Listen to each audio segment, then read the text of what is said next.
Hi, everyone. Just a quick explanation on what the schedule is used for and what continuous is used for.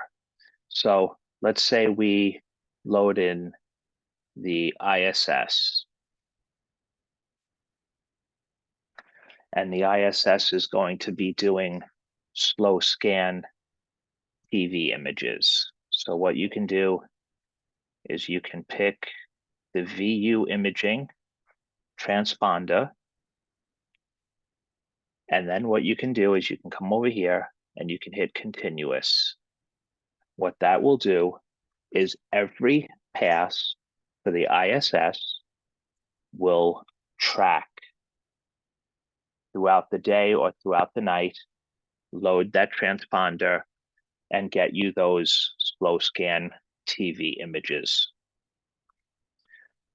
That is continuous mode. To stop it, you would just undo it. Now, let's say there are two satellites that you are interested in getting data from. Then you would load the schedule. You could choose your satellite. So let's say the ISS was one of them. You would scroll down here. You would find the ISS. You would pick the transponder that you want to load. So let's say we want to do the slow scan TV. And then you would click save. What that would do is that will add that satellite to your schedule. Now, if then you pick another one, you can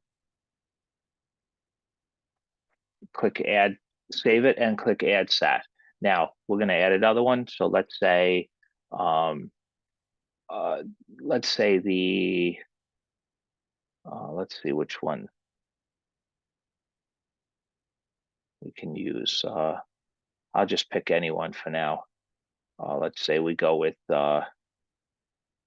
RS44. And you come over here and you pick the transponder that you want to use. So let's say you wanted to receive some digital signals here. You could put it in the FT4 mode. You could add that sat to it. And then what you do is when you enable your schedule, it will follow the schedule and work those two satellites. That's how schedule was designed. It wasn't really designed to work the next passes or other things that you have going on. Everybody uses it different, but that's how we recommend that you use it, to schedule things when you're not around.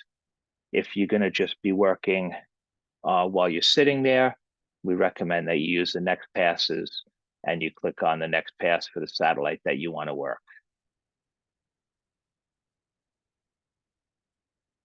Hopefully that clears some things up.